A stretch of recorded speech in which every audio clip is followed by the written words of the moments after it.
And is the call-in user, that's Kyle, I guess. I guess we don't have any public people here tonight?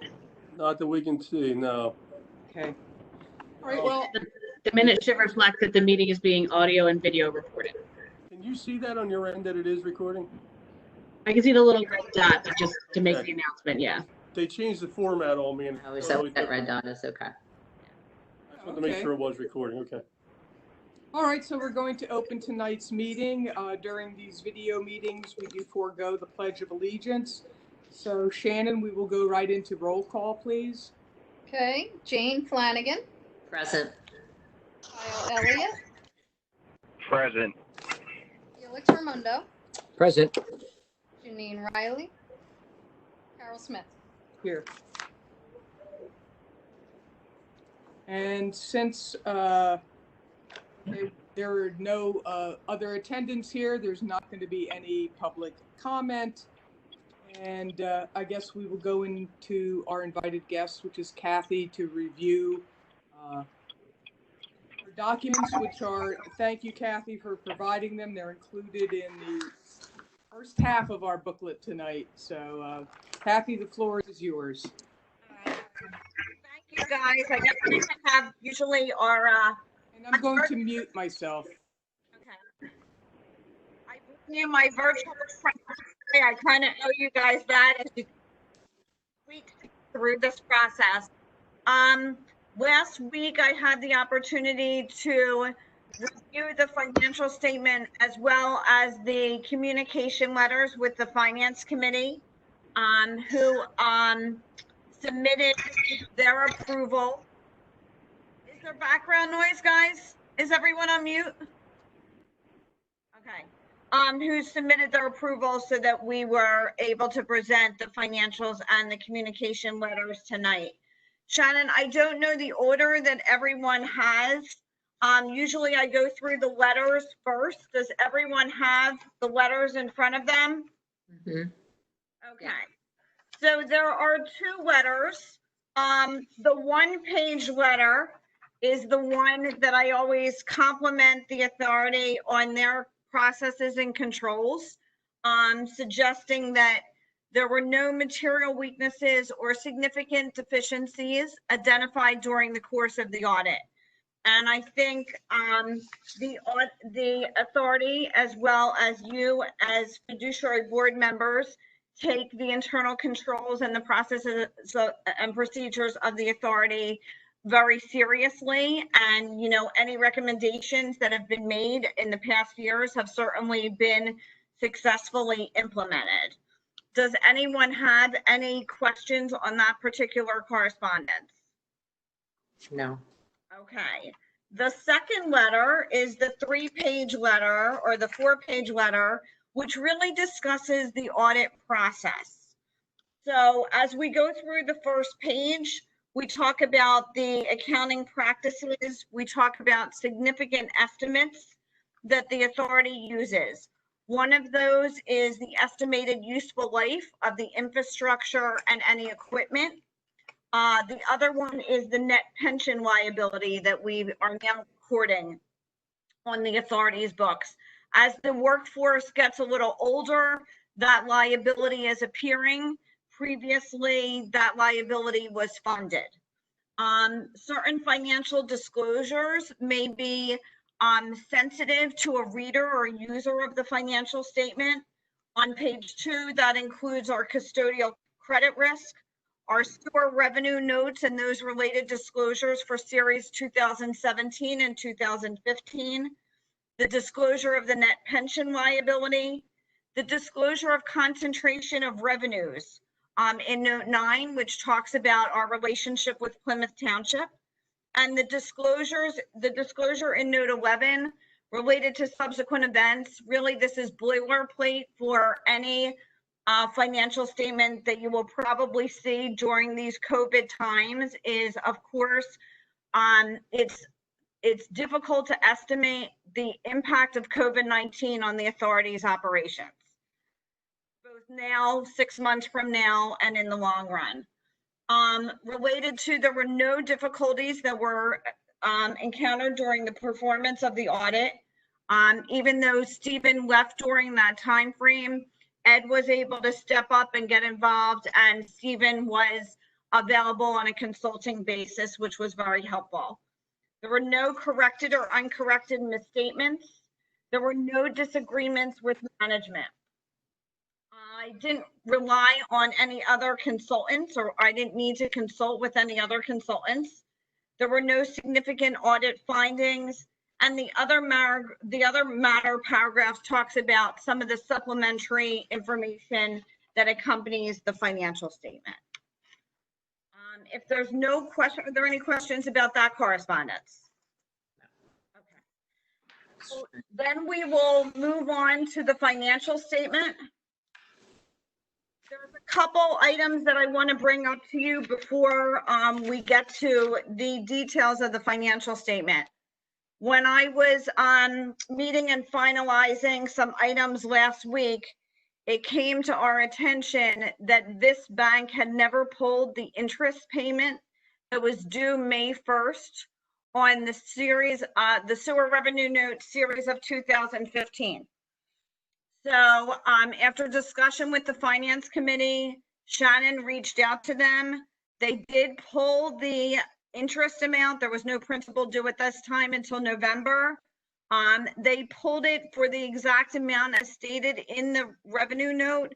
They did not charge interest from the May 1st through the date that they did the ACH. It's always concerning to me in terms of their infrastructure. I'm going to blame it on COVID-19. Something else came up with this bank this year when we were drawing for, and tell me, Ed and Shannon, which was the one we got, the jet truck in 2020 or the camera truck? Camera trailer. You're on mute. You got the jet truck this year. Okay, I always get it confused, but so there was actually, when Stephen was working with BIS to determine how much the final drawdown was, they actually shorted us by $316. And I know that doesn't seem like a lot of money, but when I was trying to reconcile the debt to our general ledger, I noticed that we were short. So what they have decided, again, we reached out to BIS Bank, and they have, I guess the last principal payment is due 2040 or something. We'll get to it in the notes. They reduced that principal payment by the $316. So just wanted to bring that to your attention. The reason that it came up with the BIS Bank and the lack of them pulling the interest payment is that, you know, I know that you have extended the payment terms with customers. And we've been talking about cash flow since this COVID environment began and what we can do in good faith for our customers. And knowing that the principal and interest on both notes were due, we were concerned about the cash flow. So when we didn't see that pulled, that's when I got concerned when I reached out to Shannon, and she kept on saying, well, we have all this money. And I kept on saying, well, wait a minute, we should have a little less. What happened? So just wanted to make you aware of something that happened currently versus the 12/31 December 19 financial statement. So if we go to page 1 of the financial statement, that's the independent auditor's report. You'll see that the audit opinion on page 2 reflects that the financial statements referred to are presented fairly in all material respects. That's a kudos to certainly the authority and its board.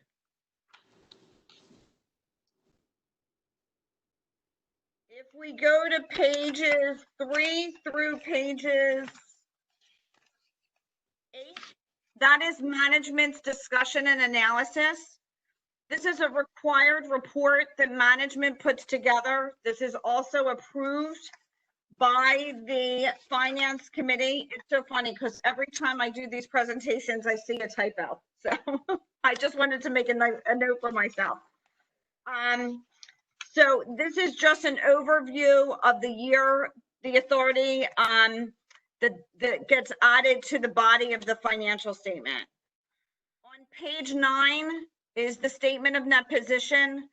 For those of you that are in private companies, that's your balance sheet. And this shows the financial condition of the authority at December 31st. You'll see that cash decreased significantly from last year as a result of the $4.6 million additional principal payment on the debt.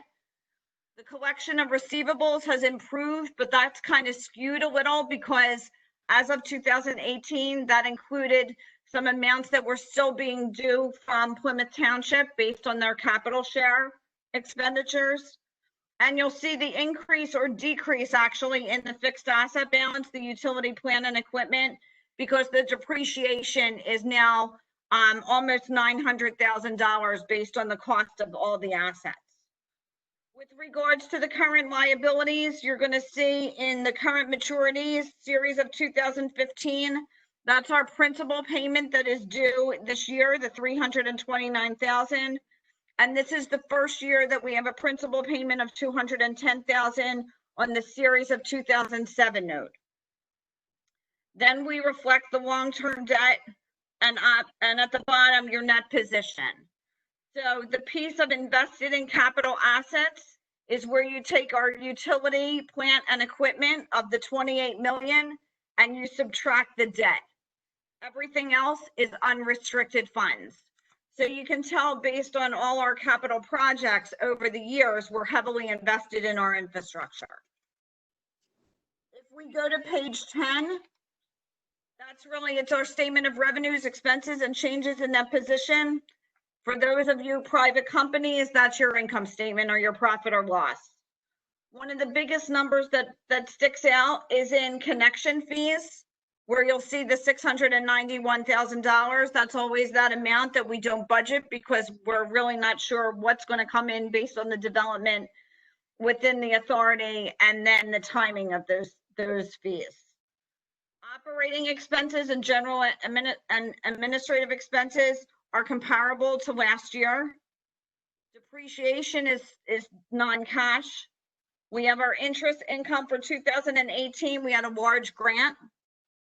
And then we have our interest expense. Capital contributions are our developer contributions when they add to the infrastructure. And then we have our increase in net position. Any questions on that?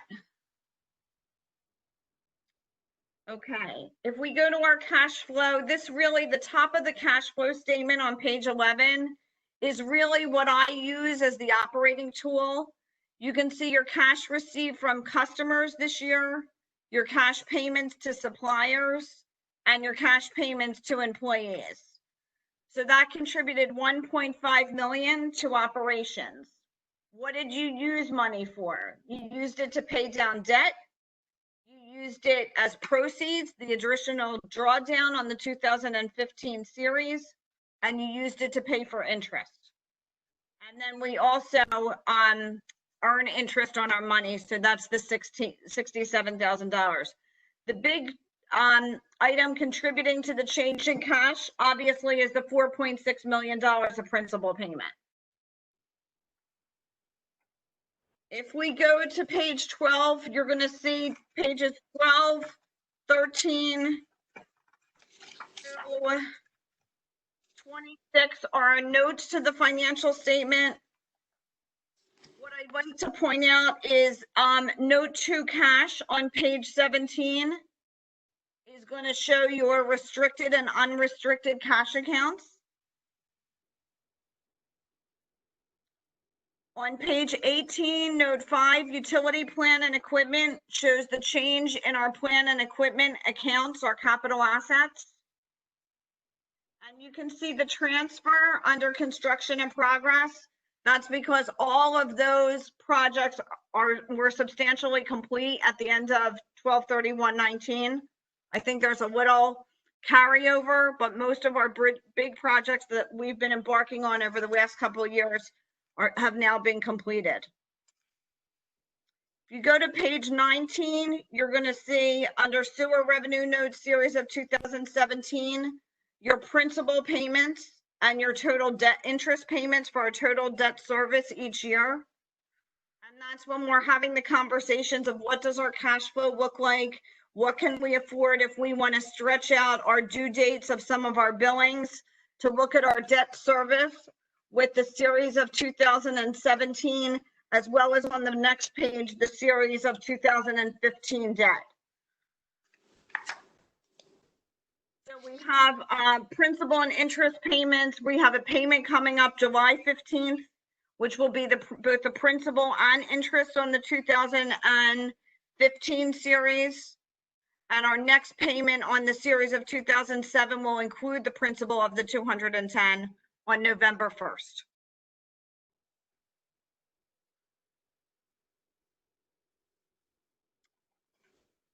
Pages 21 through 25 go through the pension obligation and how that's recorded. We're paying our quarterly MMO and how the results tie into the overall plan and our future pension obligations. If we go to page 27, you'll see the schedule of operating expenses, which compares 2019 to 2018. And again, the numbers are pretty much in line.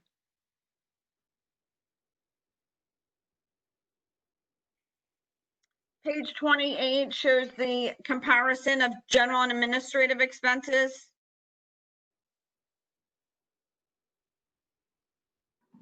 And then page 29 and 30 will show our actual expenditures compared to what our budget Kathy, expenditures were. Yes. excuse me, just with the general administrative expenses, you didn't see anything out of line, right? I mean, pretty much. No, there were some allocations. There were I think in 2018 we used to classify Stephen as part plant, part admin, and I think this year it was all admin, and we've continued to do that.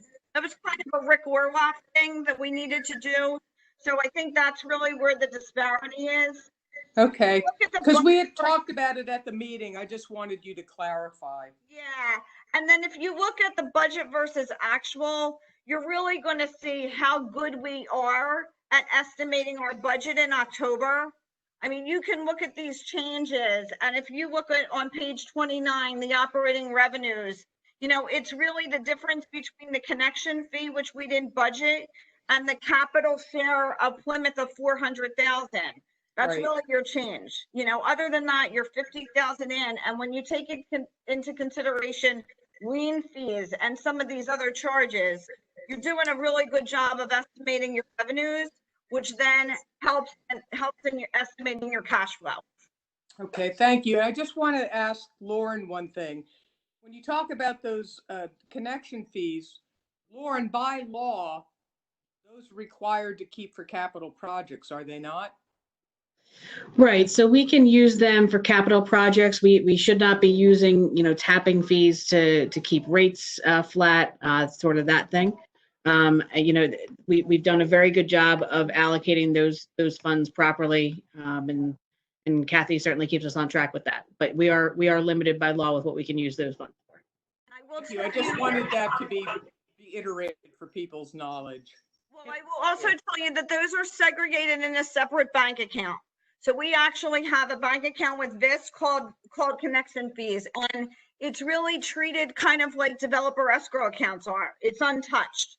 Now, we've had some conversations as to whether we needed to, or we would have to use that for a short-term basis in terms of a line of credit had our extension of the billing due dates resulted in tight cash flow.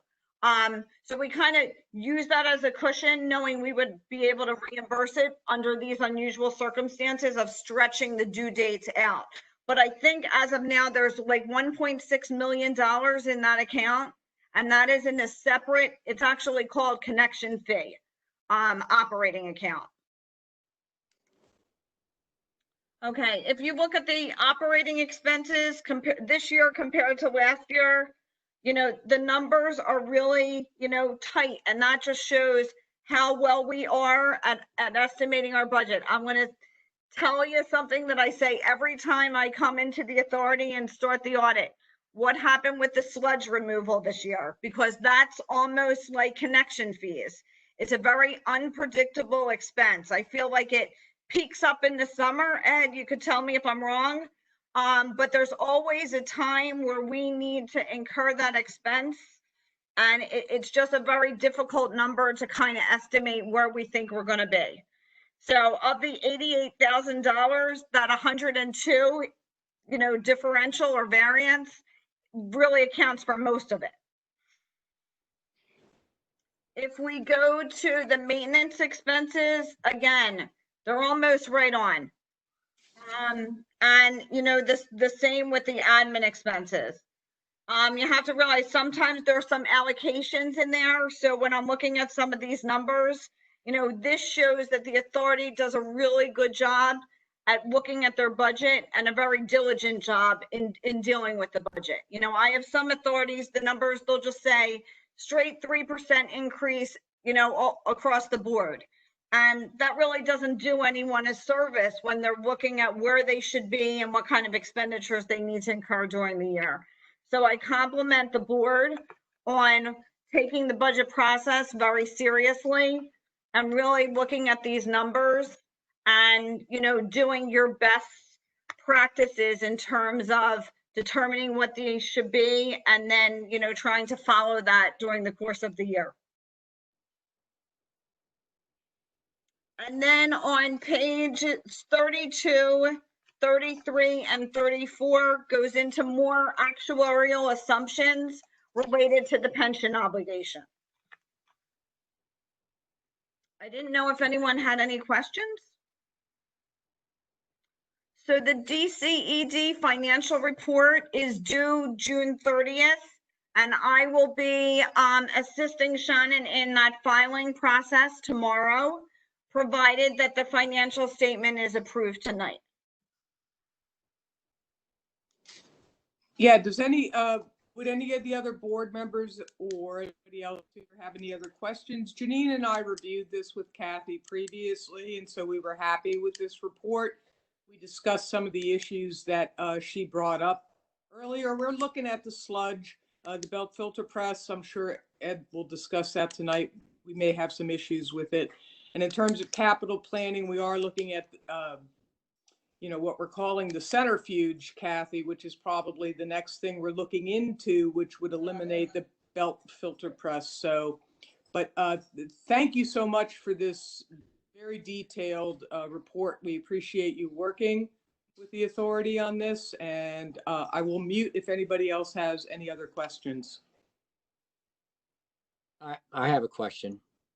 So Kathy, I just wanted to review it. It looked like our pension liabilities were 85% funded. Is that yeah, that's so if you look at the pension liabilities, if you look at the balance sheet on page 9, it's kind of turning at this point.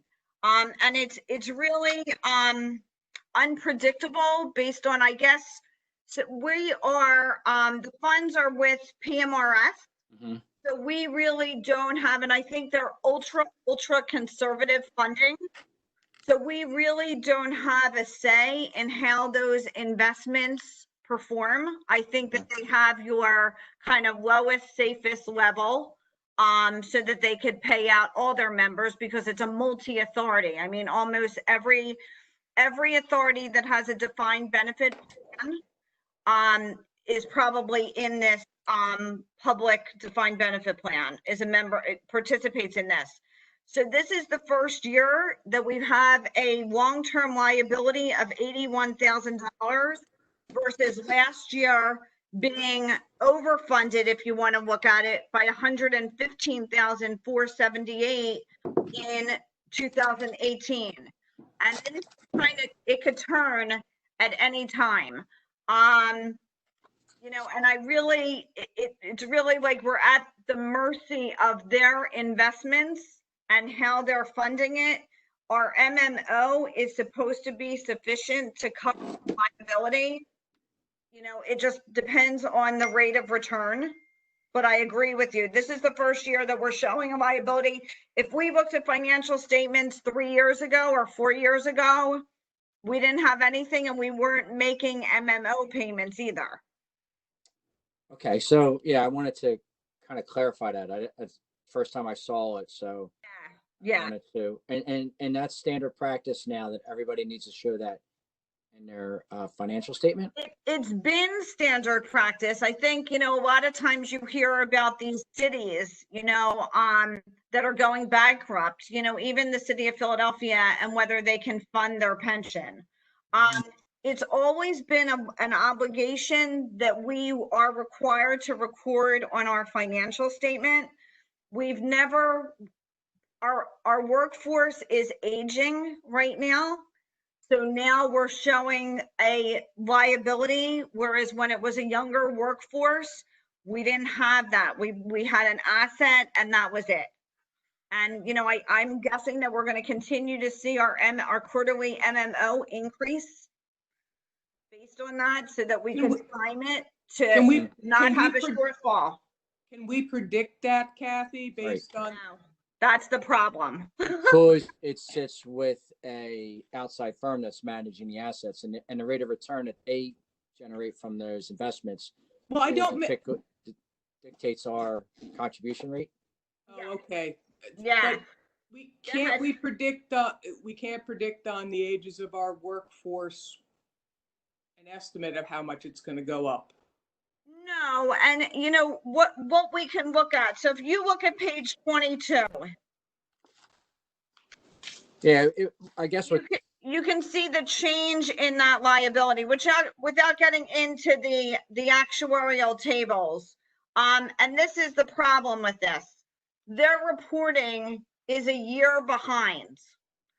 So we're reporting based on our 2018 obligation, because PMRS and a lot of these plans only value their funds every 2 years. So we're actually reporting a year behind.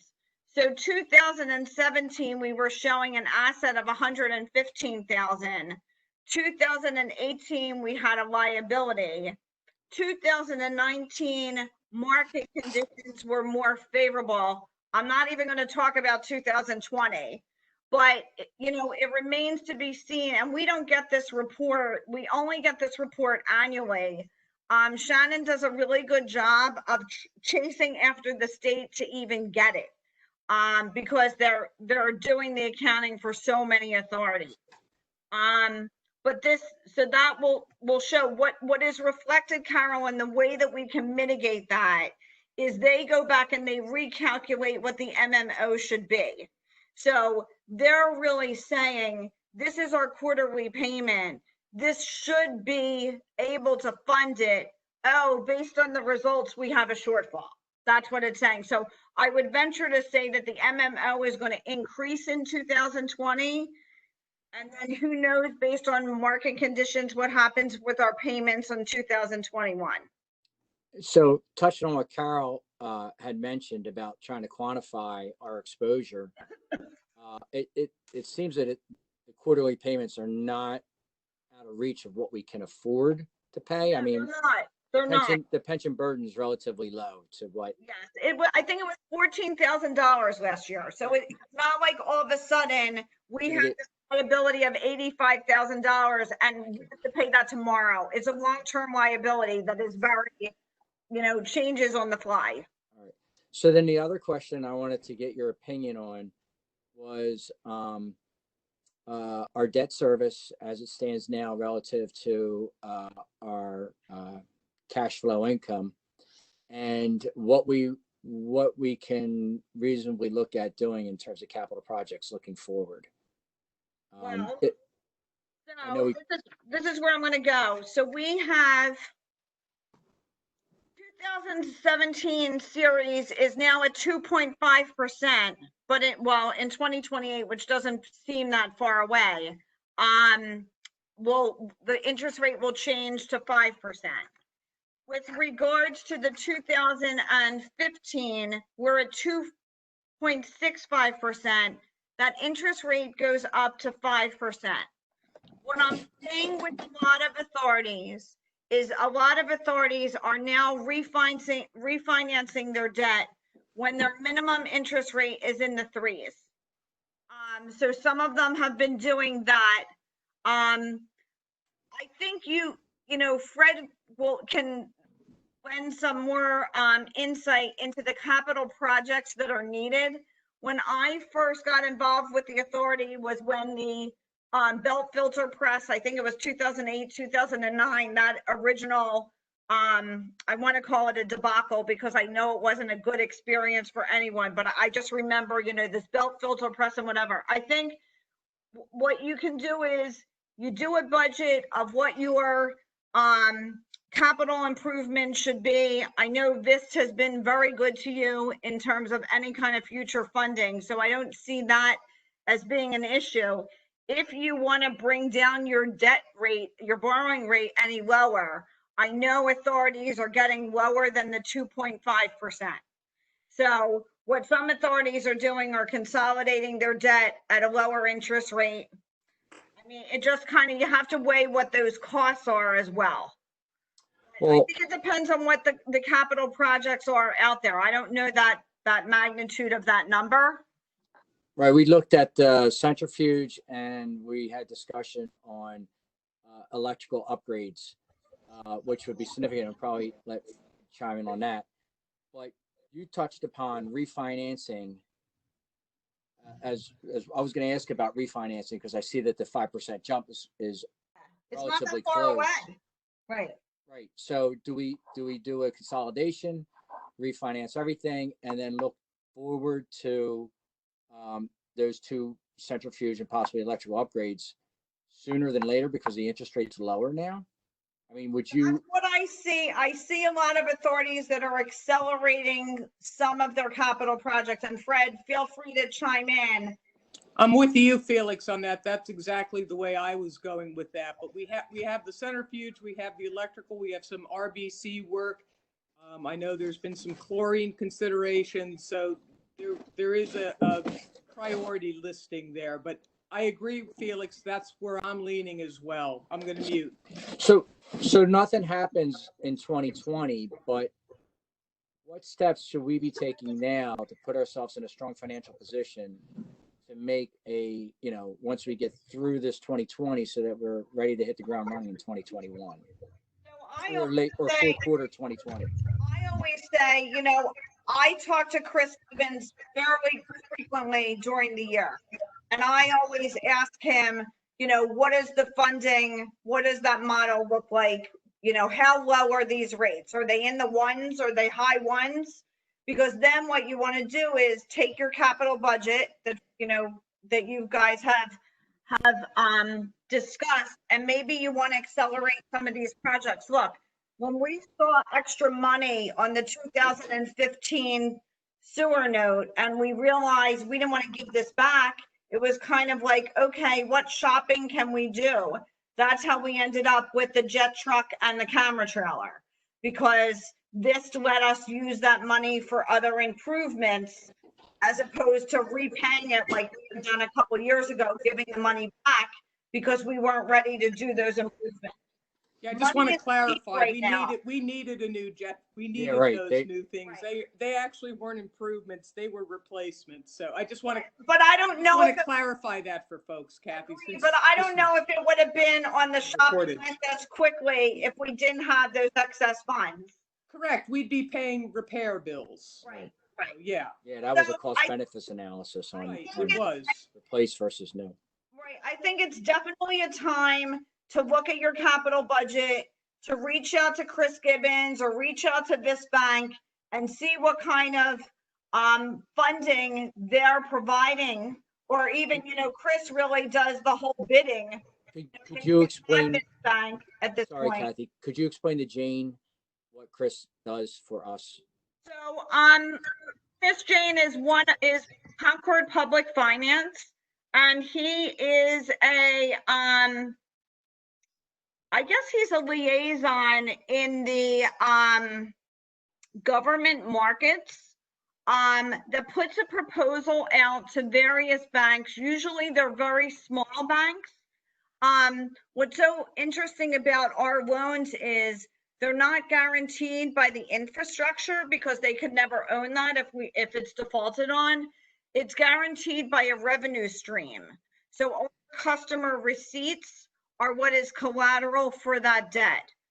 So Chris will put together a package, or I guess one time we used somebody else because there was a conflict with Chris, to put a proposal out to different banks based on the amount of money that we're requesting, what type of funding package they could provide us. And based on that, he gets probably 5 or 6 bids, and then will come to us what he believes is the best offer for us then to go to closing on. Right. So Chris shops the market, the financing market for us. And Vist has been very aggressive with providing us financing, and we've had a strong relationship with them. And stiff competition, mind you, when Bryn Mawr Trust really came aggressively for our business. You recall that, Kathy? And Bryn Mawr Trust. I don't recall that one. I don't recall. Okay. Well, it was Chris did an excellent job. So we get money relatively at low cost for our capital projects. Yeah, I mean, this is very, very cheap money. I think that's a great point, Felix, because when you're looking at 2024, by the time you put out the bid for the capital project and everything, you're into 2021 by then, and I think it's something definitely to consider, especially if you're talking about some of these things. And especially just, again, these are all valid points, and thank you, Felix. I concur with you on all of them. But especially since everything is slowed down because of COVID, it might be a good idea to start on this now. As you said, even some of these projects we may be working on, Fred can speak to this. I don't know if what's happening with the pandemic will slow any of these as well, because it seems to be slowing other things, and we don't know what's going to happen in the fall.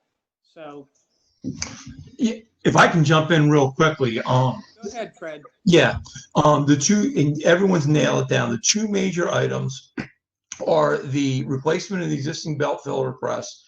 And Ed, correct me if I'm wrong, but I think it's down again today. And we're able to work on it because we've been doing much better sludge management, that we don't have to liquid haul right away.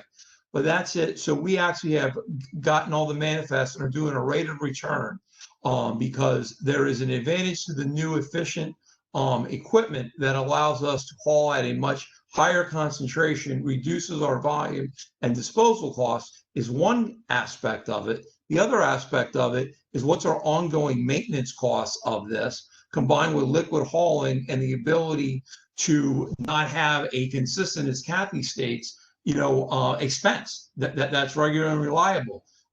It can double a budget very quickly with a prolonged being down. We're also, now that the pandemic we're going green, we're actually going to be coordinating, one of my discussion topics tonight is evaluation of our 2 substations. This is one of the, this is at the end of its life. We've had no problems with it, but it is very close, and we would rather proactively do this than have to explain that we don't have an emergency power. Because for us to bring in emergency generators to run the plant, we'd basically be closing down the road right across from the public works shop.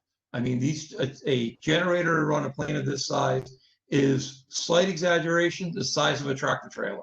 It's literally that large that it comes in. And we'd be shutting it down. We have no place to park it. So we're going to be actually, now that we're going green on Friday, be scheduling in early July to have our electrical engineer come out.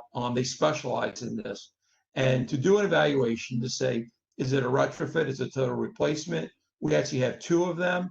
Are they in equal or different? So that we can put a budget out on both the sludge issue to replace it with a recommendation, at least a budget line item to get funding on. Well, we may have not picked the final manufacturer. We will know that and look at 2 or 3 of them and give a very good price, as well as electrical substations, and give a price and a timeline, so that we can not only that we can, I don't want to say justify, because that's not correct, but properly and proactively plan for the replacement of this equipment before it becomes a major issue. I mean, but we're in the 90% of the design life, 70 to 90. But we're in the point now where Ed and I had a pretty extensive discussion today. It's the sludge press. It's like a used car that's got 180,000 miles on it. At what point do you stop putting money into it and you start taking advantage of a more efficient technology moving forward? Well, we're trying to move away from all of that, Fred. I mean, to the centrifuge, and as Kathy said, hopefully with that new equipment, the hauling will be more of a fixed price. And yes, the belt filter press is down again, so are our sludge costs going to go up? Just going through the bills, I saw they were down about $4,000. So this is something that we've been discussing for quite a while. And the belt filter press hasn't really been a stellar piece of equipment since it was first captured and put in that building. So, yeah, and everyone is moving away from them, and there's a reason why. It's not only the efficiency, but it's the reliability, the ability to get parts. I mean, there's a lot of reasons, and we have been slowed down. I would have hoped that had this pandemic not happened, we would have to be sitting here with a budget and a recommendation for these.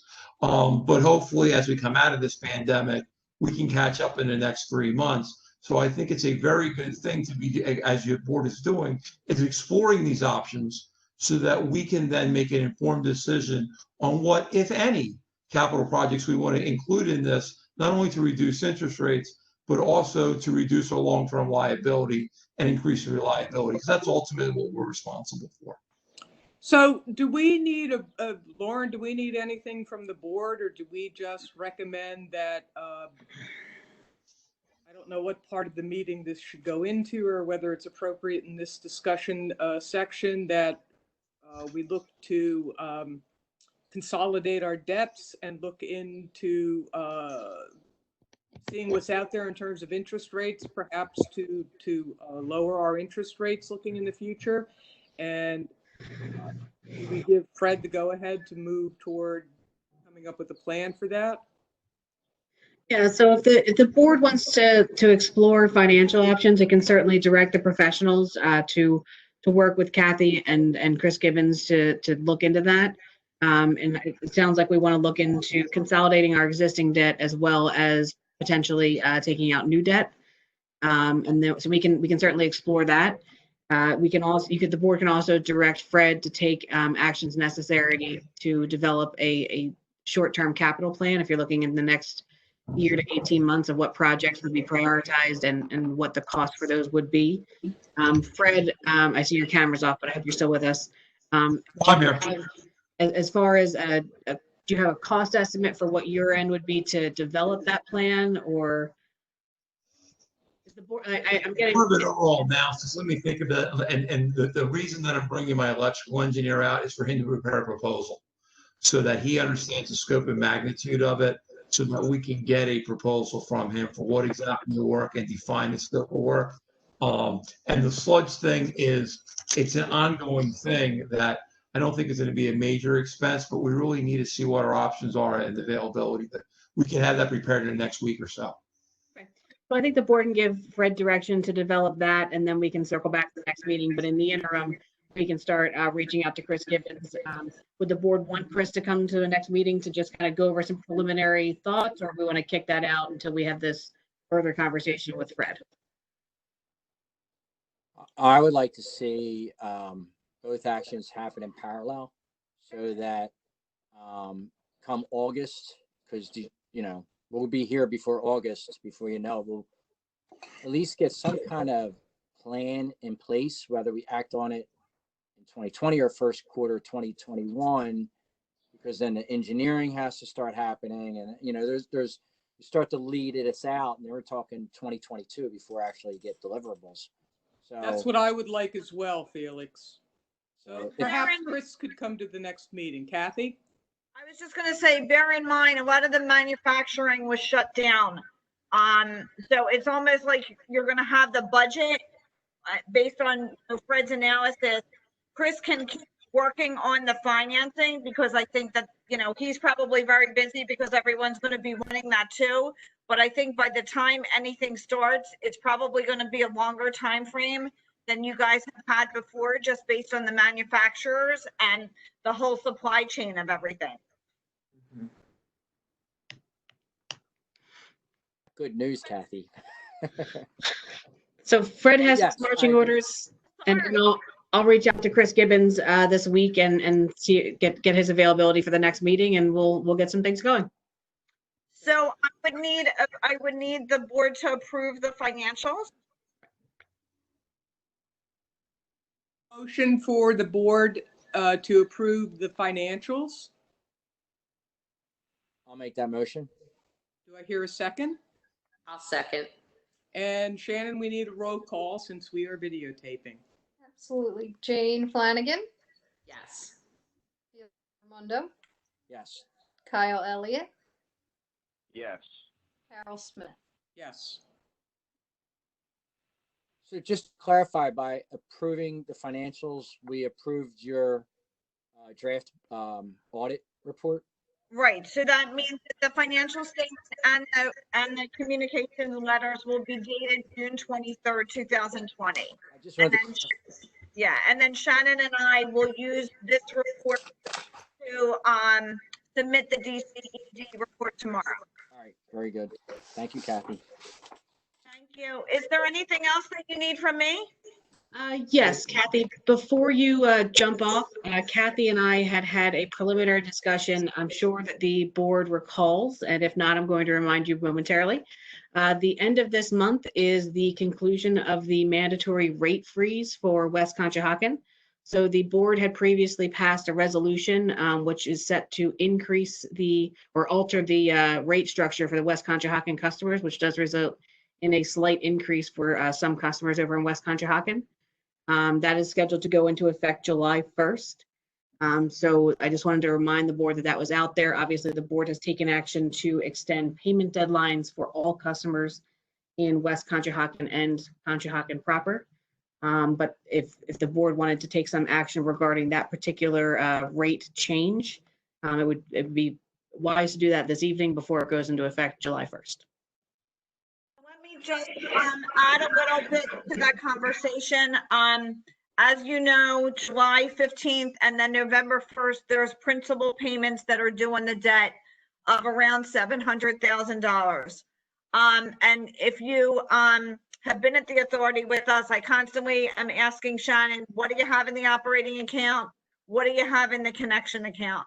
I think if you continue to stretch out the payment, obviously, and we know that there could be, I really look at this economy was the issues being not with our customers now, but perhaps October and November, depending on what happens with the stimulus and what happens with everyone opening up, and if it stays that way, there could be a potential contraction of cash flow.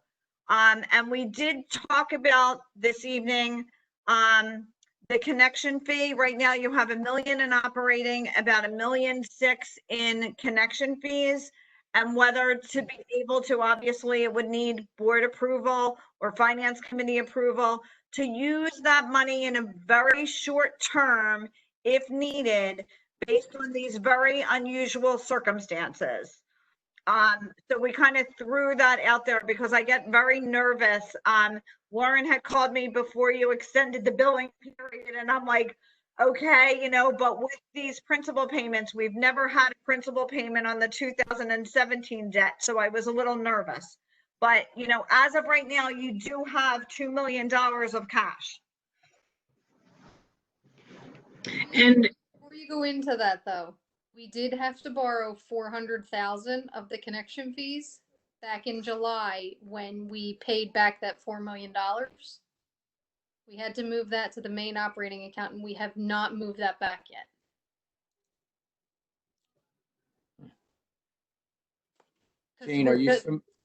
Jane, are you familiar with the West Conshohocken rate restructuring? Yes, yes. So when you are changing the rate, it will be the same as the Conshohocken residents? no, so No. their rates are a little different, but they're brought into our rate structure. So what that means is the West Conshohocken structure, as it currently exists and as we were required by the asset purchase agreement to maintain it, they had, I believe it was a $90 flat fee per account, which covered the first 10,000 gallons of consumption. And then they paid a rate of the consumption over that 10,000 gallons. And the Conshohocken rate structure, we have a flat rate that is per EDU rather than per account. And then there's a consumption rate that's you pay for what you consume. So on the average residential account over in West Conshohocken, I believe is currently, and I don't have the numbers in front of me, so I apologize. So it does result. Some customers are going to see an increase. Some customers are actually going to see a decrease. We do have a lot of residential properties that don't use that minimum gallonage. It does equalize the flat rate fee, which is, the fee that's used to keep the lights on at the authority, to pay the staff, and all those fixed costs. And then the consumption is just tied directly to the actual usage of water. And it mirrors that structure, but it is a different rate because of the loan. The new rate would be $63 per EDU and $6.60 per 1,000 gallons. Fred, would it be reasonable to characterize the existing West Conshohocken rate structure as being subsidized by the borough over there, and the residents were getting paying higher, as opposed to business owners were getting how can you characterize it, was not paying Their fair from share. their proportional use. So Yeah, the thank you, burden- Felix. I wanted that explained to Jane. I was going to bring that up. Thank you. I want to make this clear, and so Fred, could, in layman's terms, is it fair to say that their rate structure put the burden on the residents and maybe potentially subsidized some of the large office buildings? That is absolutely correct. What we're doing is now a fair and equitable, where everyone pays the same flat rate per EDU. So now they pay exactly the same, and they are not subsidizing the large commercial, because they're going to pay the flat rate per EDU as every household does. So Right. if a commercial entity has 10, they pay 10 flat rates plus any overage. And the reason for that is a flat rate, as was previously described, really is what keeps the lights on. It important that we, to be able to, in that way, we're also treating West Conshohocken exactly as we're treating Conshohocken, all of our customers, and we're treating everyone fairly across all customer classes. That resident is not subsidizing. So when you're a resident, you'll probably see your bill go down.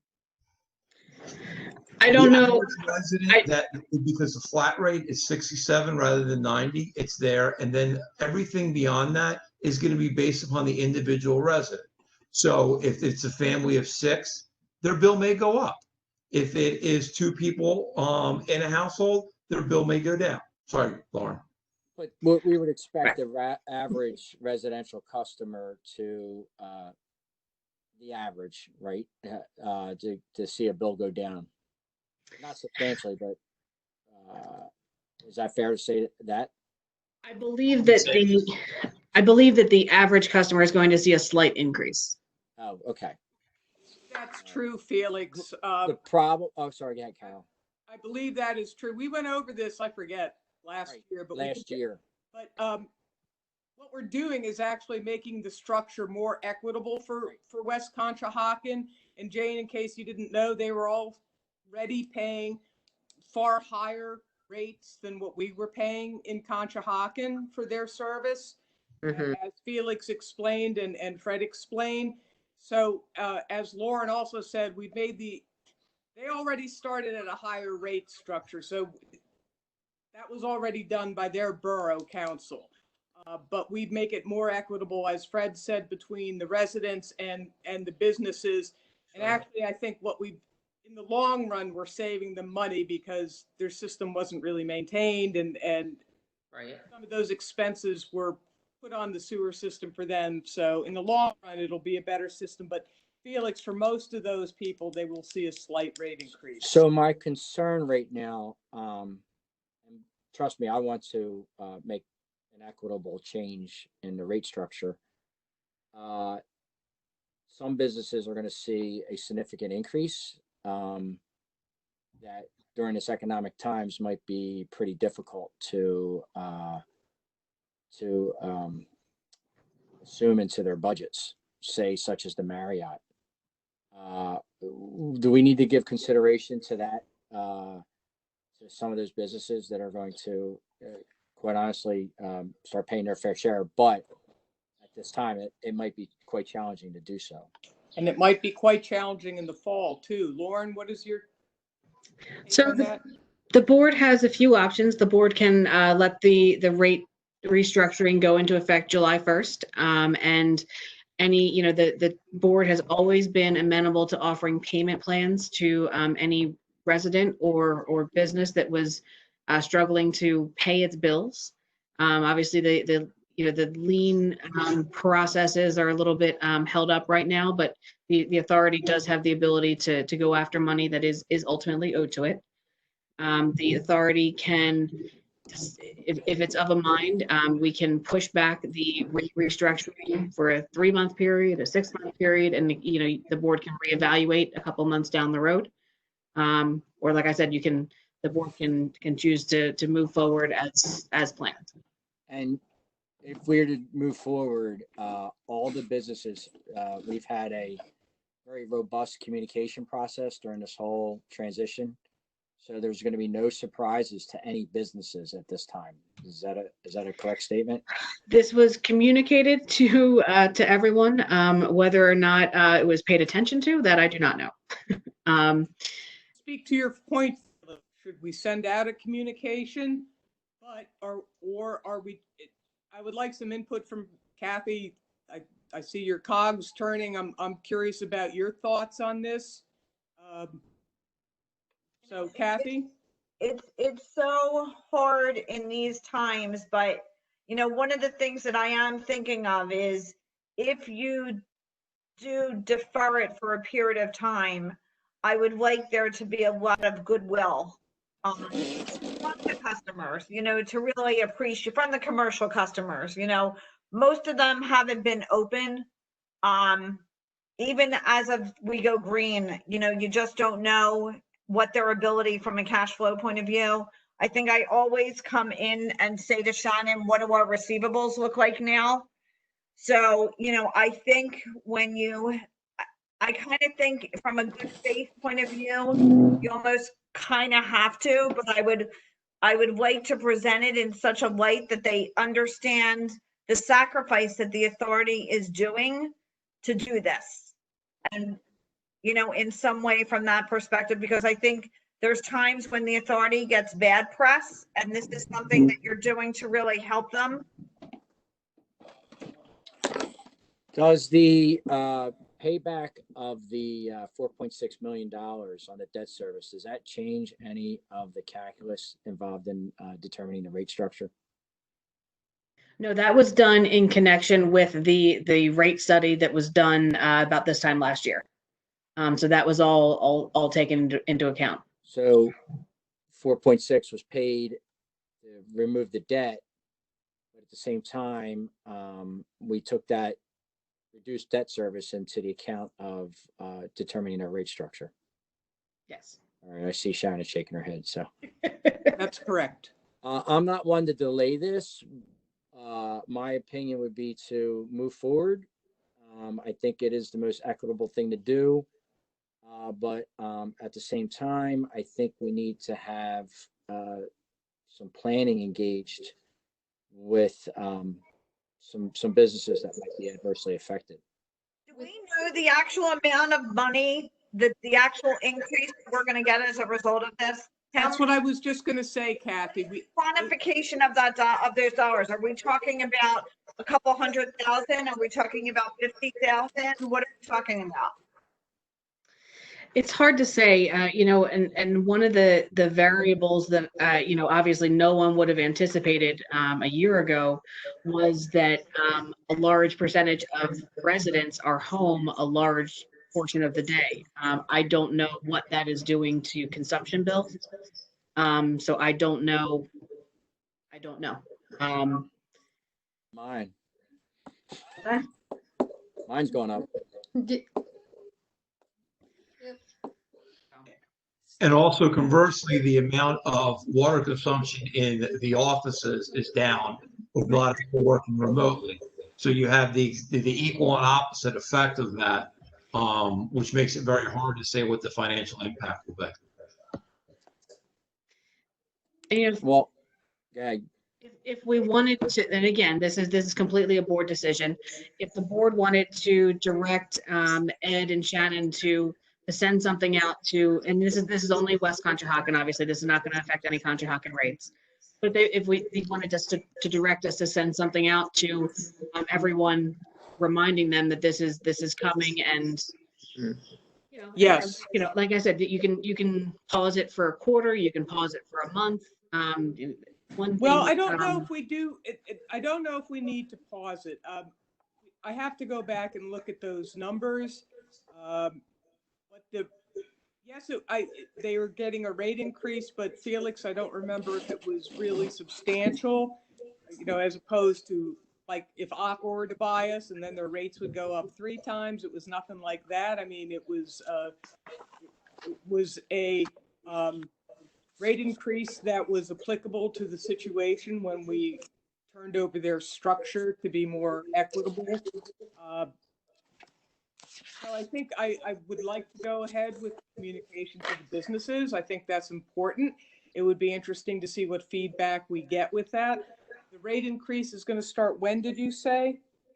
it goes into effect July 1st, so it'll be reflected in the third quarter billing. Is that correct, Shannon? Yeah, yes. Lauren, do you have those? Who has those numbers about the rate increase? Do you know? I'm looking for them right now. So With the rate increase also, the analysis that Fred did on West Conshohocken and the EDUs, we have not put the new EDUs into the system yet. Mm-hmm. Should that be something that goes into the system with the July 1st change? Or whenever we make it, if it happens to be October, whenever the we new do it. EDU count was communicated to each of the property owners in West Conshohocken when that was calculated. And we didn't get any feedback, I don't believe. No, I only had 2 phone calls, and it was from the same individual that had investment properties, and they just wanted to understand it for their budget. That was the only contact I had. all right. Well, then I would say move forward, but be prepared to maybe address individual cases, and then be very proactive on coming up with a plan that works for all parties. So I would agree. So I agree. Lauren, you could, I would like something sent out to the community as soon as possible if this is going to be July 1st. So I agree with you. Second, I agree, go forward with the increase. And third, if we need to come up with a payment plan or we need to be flexible later on, we'll deal with that later on to see what the summer and fall brings. Okay. So we'll work with Ed to put basically a reminder letter out to everyone that'll go out this week, and then we'll, and like I said, the numbers will be reflected until the next billing cycle. Jane, So- Felix, and Kyle, do you agree with that?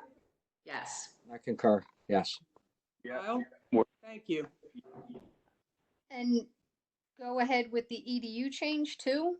Yes, Shannon. Okay, just making sure. I want to. No, I'm glad you asked, and it's been documented, so good. Okay. That's the quality control person in me. It's been documented.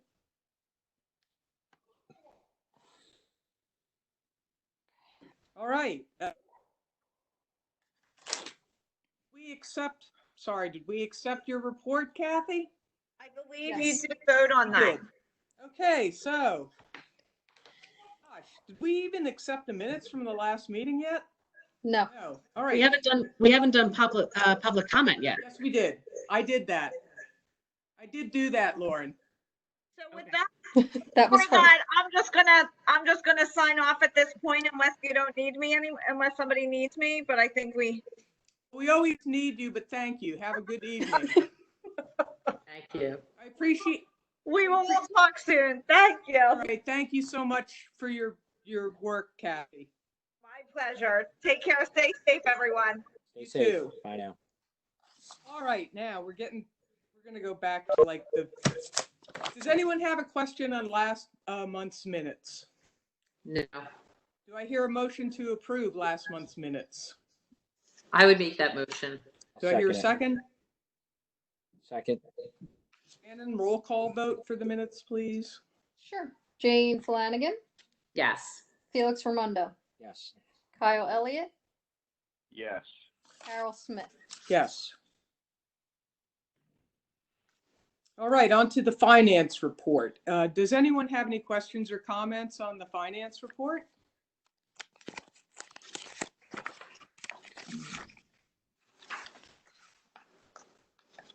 I had one question for Ed. How often do we change out the chlorine cylinder? You're on mute. It varies. I'm gonna say roughly every 35 to 40 days. Wow, okay. Okay, that was the only question I had on that. Anyone else have any questions on the finance report? I did have a question on the budget report, or should I wait for that section? No, you're good. I'm in the right section. That's Mhm. included. Yep. On page 2 of 3, where it's for the camera truck, it was budgeted $3,000. So, And we spent 42. I'm just curious, like, no, that is fairly new. that's the repair you had to make. Yes, back in February. Yes, that was something that was started, I think, back in January. And then we had trouble getting it. It took a while to have it repaired. So How old is that truck? it's new, but I believe we bought that slightly. It was a demo, wasn't it? It Yeah. was. Yes. I think it's a 27. Oh wait, I'm not sure. I think it's a 2017. And the But we repair had was repair costs, Jane, that were unexpected for the camera truck. So that's what those costs are, kind of like, excess sludge when we don't expect it. And I just was curious because I thought it was new, but if it's 2017 and it was, a demo, it might. It was new. It was, yeah, we bought it used. Okay. Okay. I think that was my only. Thank you.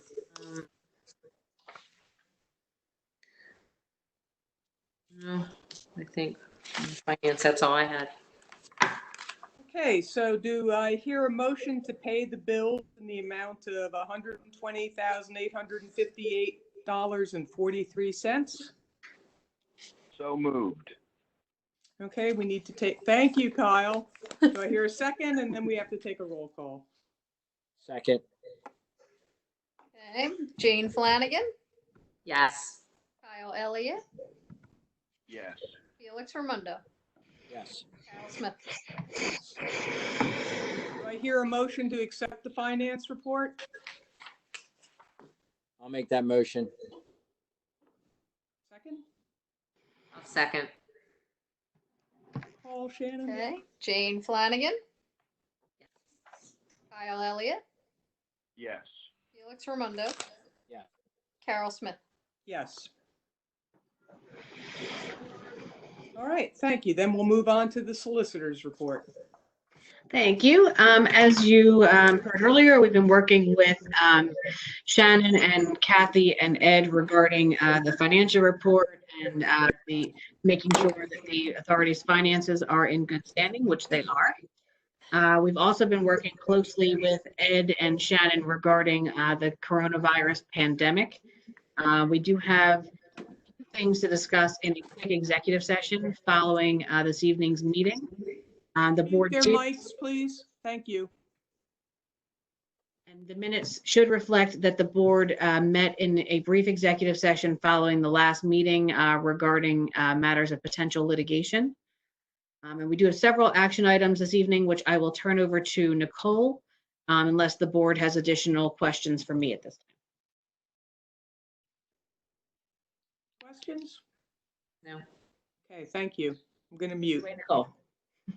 Okay, so we do have a few things for approval tonight. We actually also have one additional thing that came in yesterday afternoon that's not on the report. So I'll go ahead and start with that one. We did receive the contract for professional services for the SEPTA train station project located at 2 Oak Street.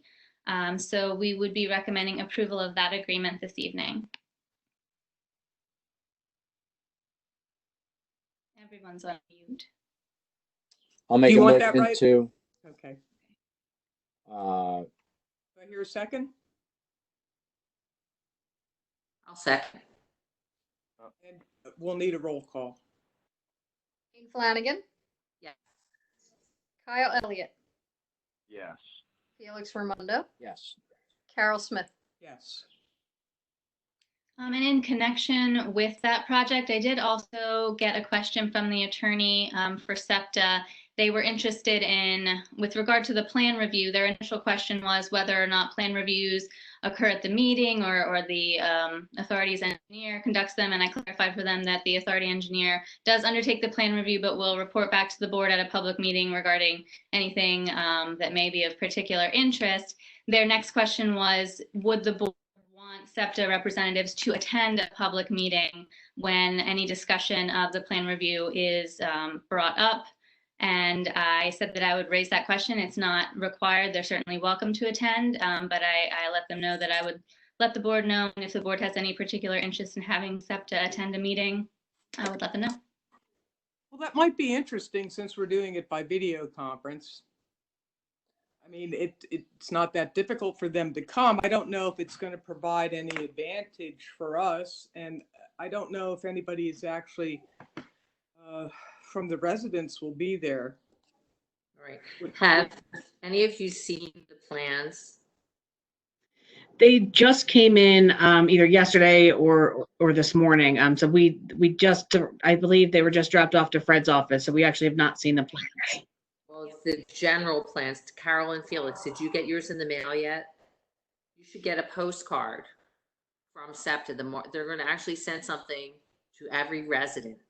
No, I haven't. Okay, Wow. maybe they haven't been mailed yet. I saw the video or the digital copy of them, and it lays out exactly where the station will be, the different phases that they're going through, because council's been giving them a very strong word that they have to put the parking in. And that, that's going to come down to, if we don't get the parking garage, there will be some problems. So that's not phase 1 though, that's phase 3, which makes me very nervous. Yeah, sure. So we are as a council.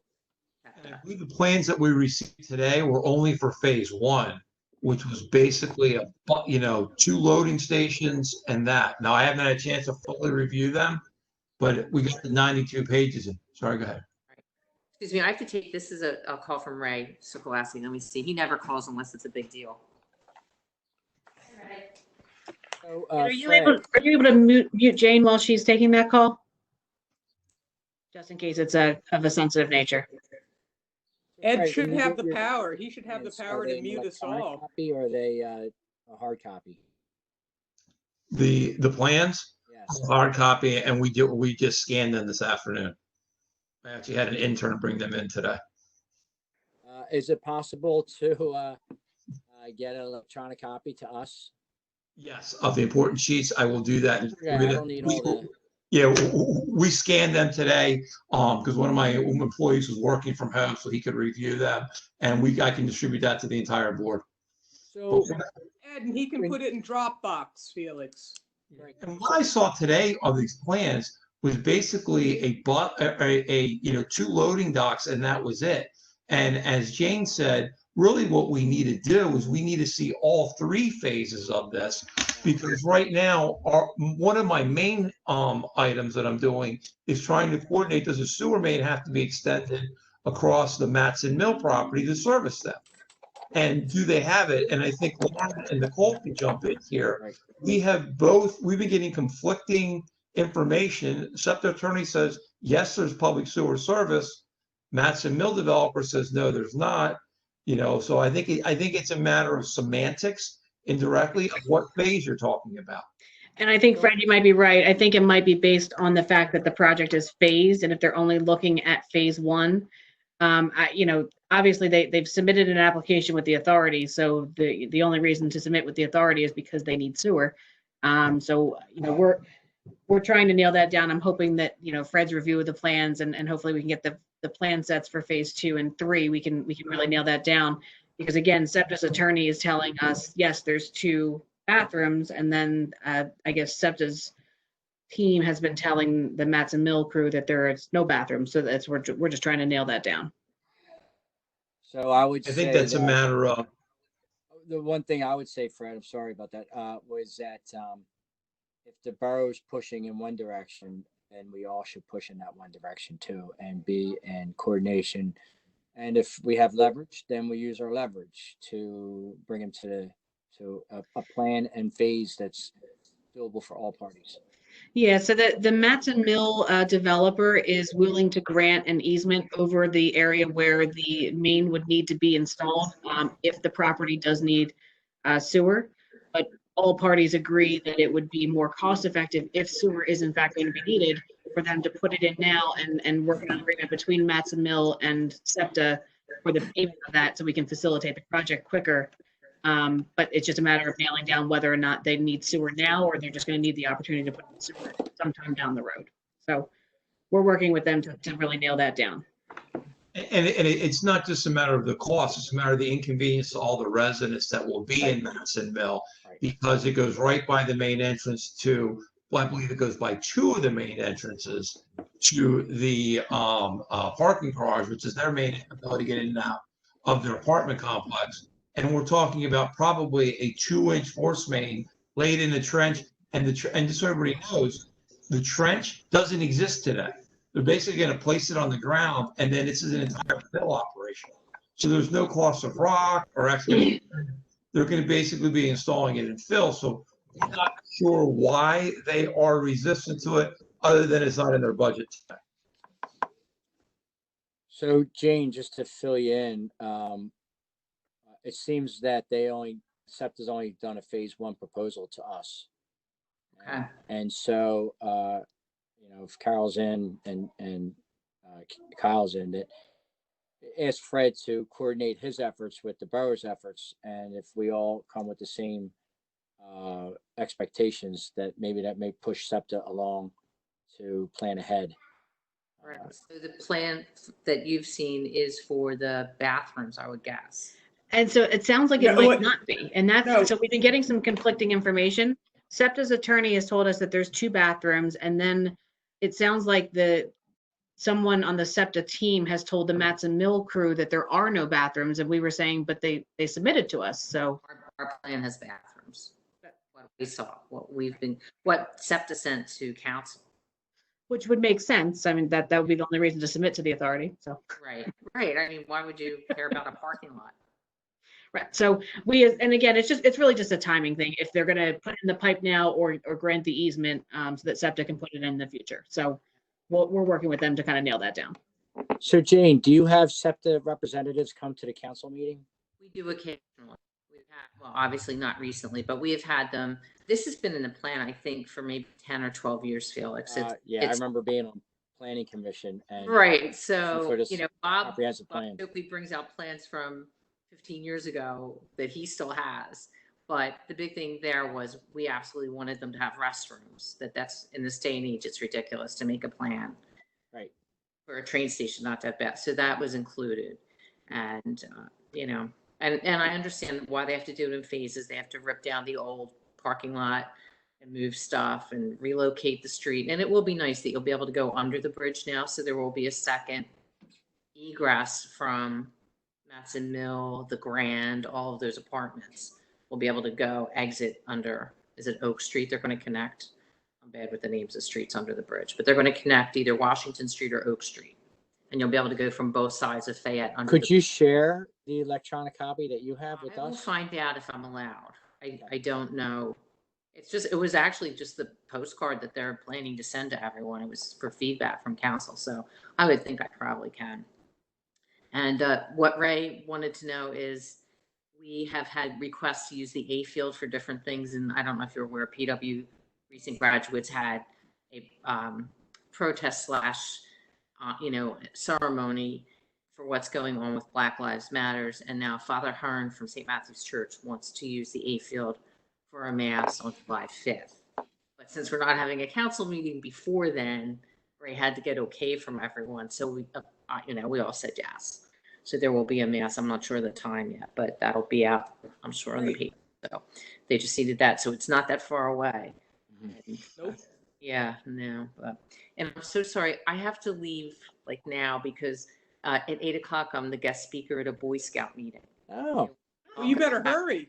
Yeah, In your living it's not- room? it's this. I just have to go to a different Zoom meeting. Oh, okay. To earn a badge. It is in your living room. Yeah, it is. They usually come to a council meeting and then afterwards ask us questions and we sign a paper for them.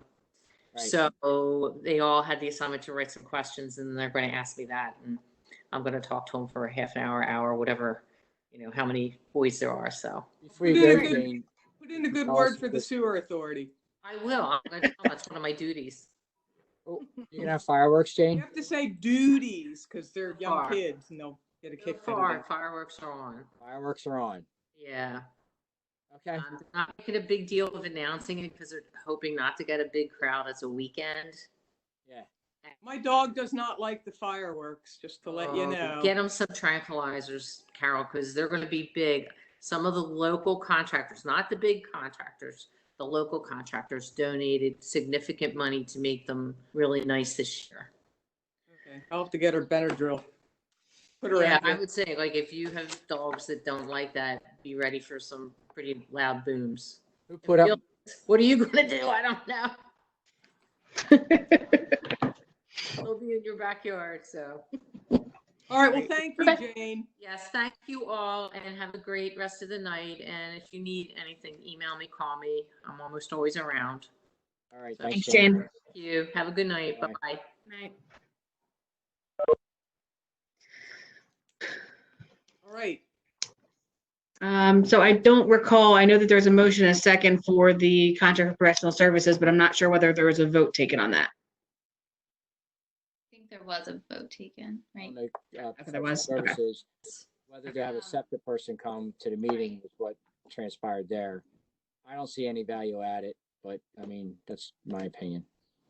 Not at this point. Yeah, I think so too, Felix, especially with just the phase one and the borough's already talking. So moving on in our report, the next item, our recommendation for a motion to approve the resolution to release professional escrow and performance security for the 204 East 8th Avenue project. The developer on this project is DJB Properties LLC. I'll make that motion. I'll second. All right, roll call. Okay, Kyle Elliott, Yes. Felix Raimondo, Yes. Carol Smith. Yes.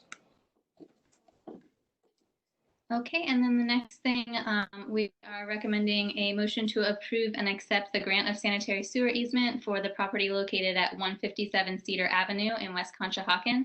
The property owner is Tara Gorney. If you recall, last month, you approved a deed of abandonment and release for an old easement, which was not properly located over the main, and this is the easement that is now located over that pipe.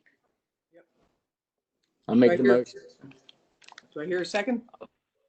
I'll Second. second. Roll call. Okay, Kyle Elliott, Yes. Felix Raimondo, Yes.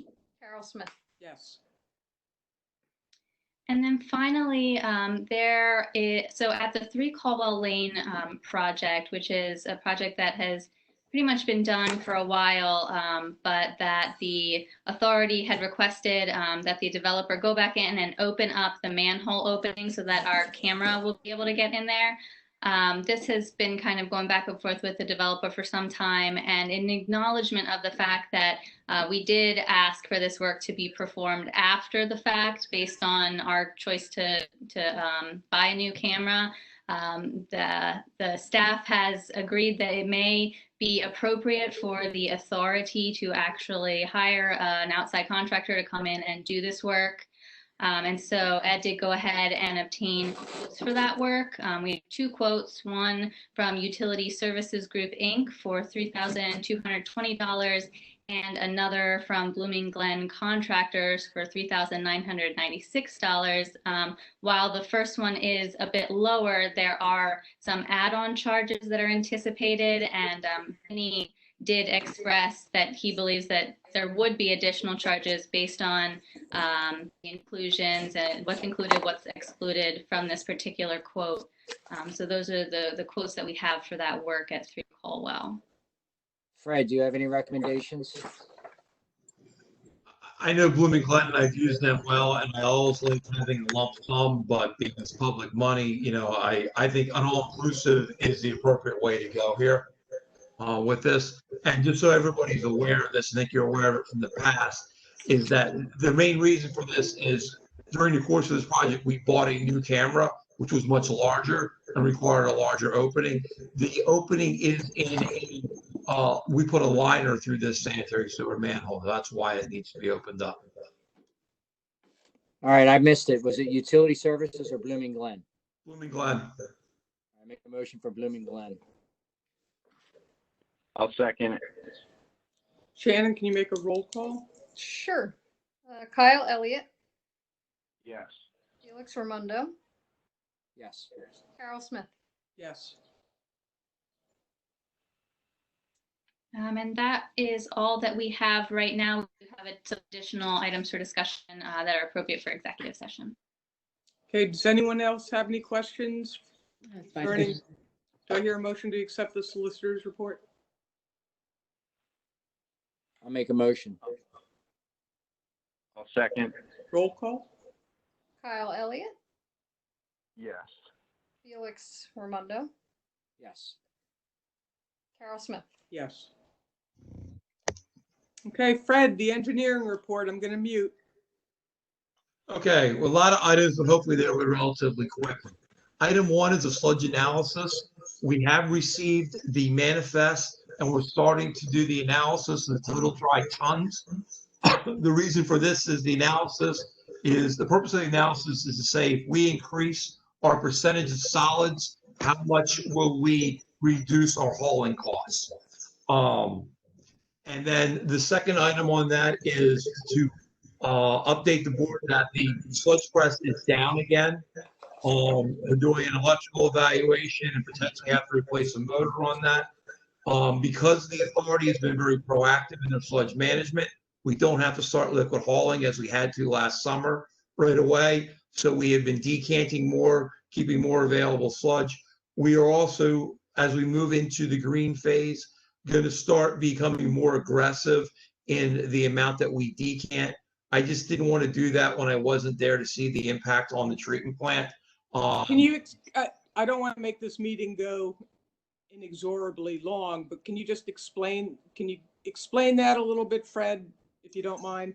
Yes, basically what happens is in these aerobic digesters, in the sludge holding tank, we can turn the air off and think of like shaking up muddy water, and it's shaken up when it's aerating. We turn it off, we turn the air off, and the solids sink to the bottom, and we pump the clear supernatant or clear water out to make a more concentrated sludge. So instead of relying solely on the belt filter press, we're going to start to do it in advance. Gotcha. Okay, got it. Thank you. Yep. So, so like I said, we will be doing that more aggressively as we move forward now that we move into the green phase. Second item is just a quick update on the liner phases 2 and 3. We're just waiting for SEPTA's approval to perform the survey work. So as soon as we get that and moving into green, hopefully they will allow us access to do the survey work. Next item, which we had discussed last month, and I'll ask Lauren to jump in here, is 33 East 8th Avenue. That is the common lateral that runs behind all the houses. And Fred, I'm going to recommend that we talk about that in executive session. Very good. I was going to say we had this conference call. That was it. No problem. Next item is the electrical evaluation.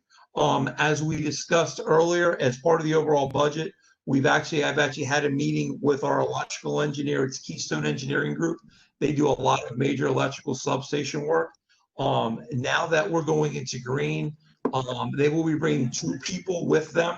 It'll be their chief engineer as well as one of their technicians will actually be going out to do the evaluation. So we will be setting that up in mid-July for them to come out. Next item is 51 Washington Street, which is the large apartment complex off of Fayette Street, right next to the bridge. We had the pre-construction meeting on June 16th, and that is proceeding through starting to enter into construction. I believe they're starting to erect steel on that site as well and start to fill as well. Big crane is? Yes, that's exactly what that is. Yep. And they'll be doing a lot of filling as they go back through there. Next item, and I actually wish that Jane would have been here for this one, is Sorrel West. They did construction of the second manhole on June 15th. PennDOT required them to work at night. There were noise complaints that were received by people of the Grand because they worked until approximately 3 o'clock in the morning. Yes, it was all over Facebook too. Okay. So on the second night, and because they were required by PennDOT, and they had coordinated with the borough, but they didn't get a waiver from borough of their noise ordinance.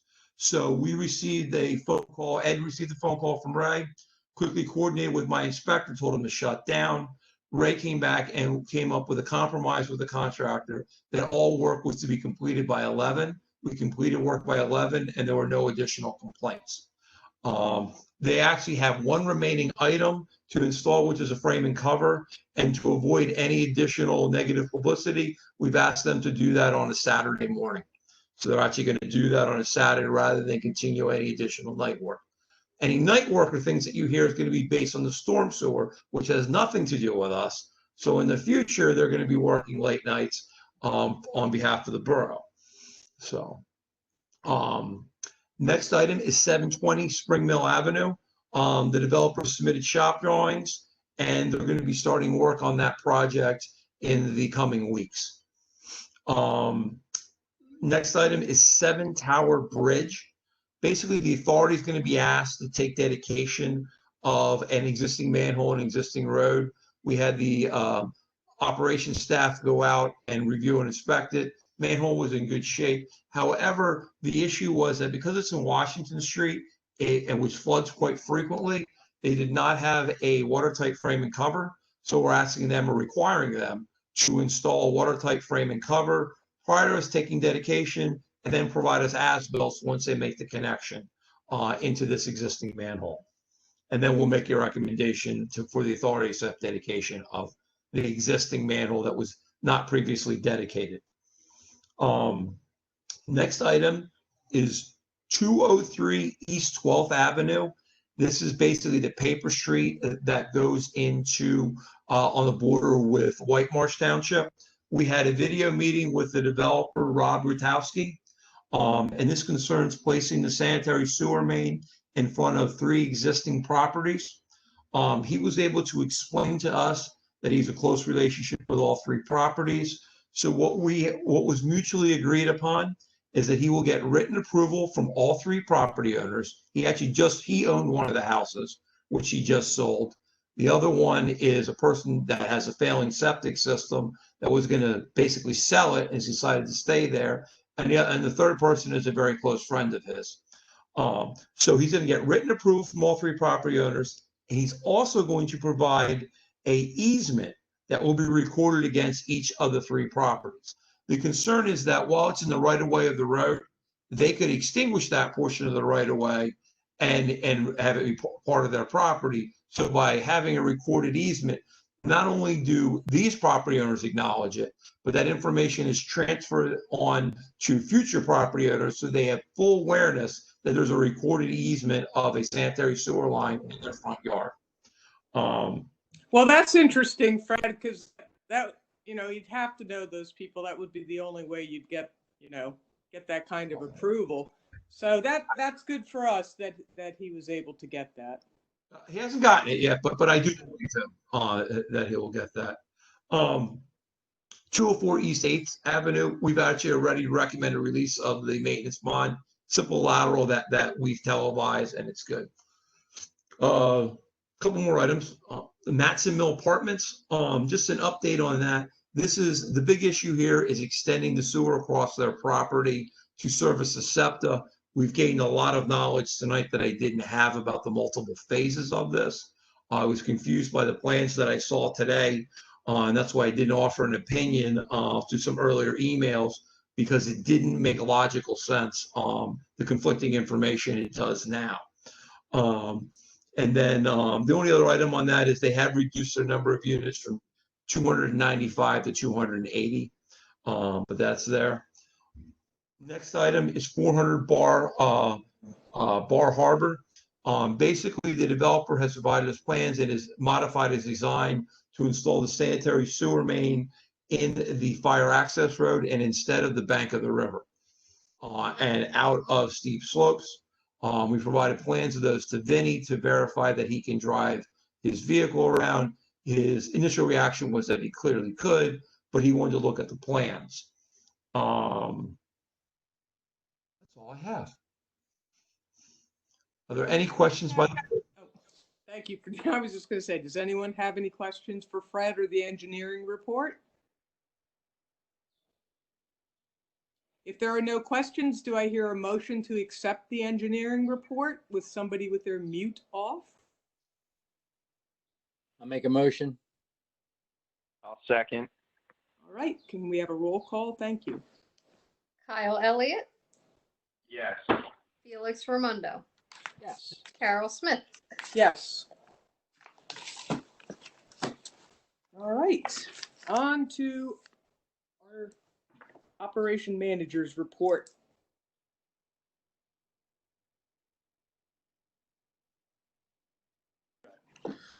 I wanted to report that the grid system, we had a broken chain that was repaired 2 weeks ago by Blooming Glen. They came out, they got it all done in one day. Did a great job. So that's back in service. To touch on the belt filler press that we were talking about earlier, John was not in today, our maintenance supervisor, so he'll be in tomorrow. I'm gonna let him look at it and get his take on it.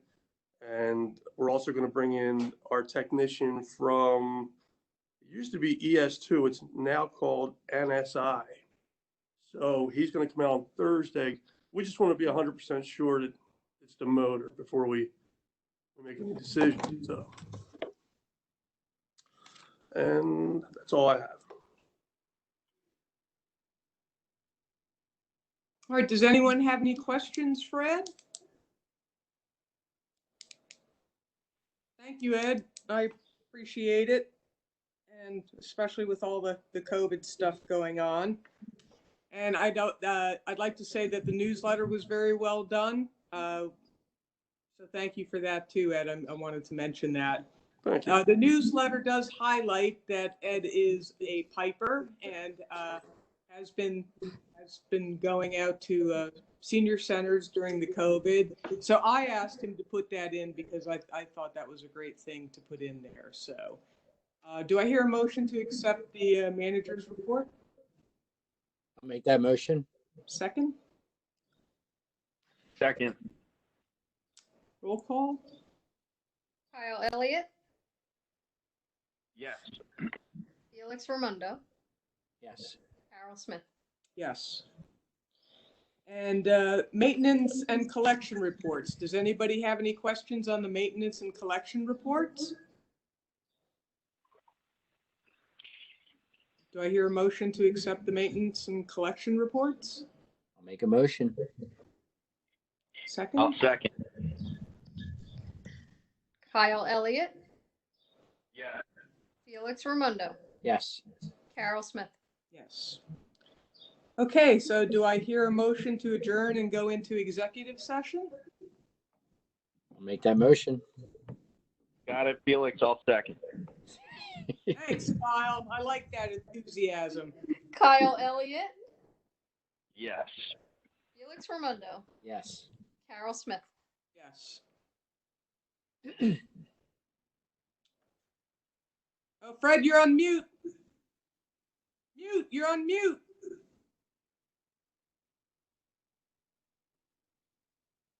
I will see you guys all. Be well. All right, thank you, Fred. Fred, can you stay on? Oh, all right. Oh, okay. So you can stop recording us. Thank you. Stop, please stop recording. My hair, oh my God.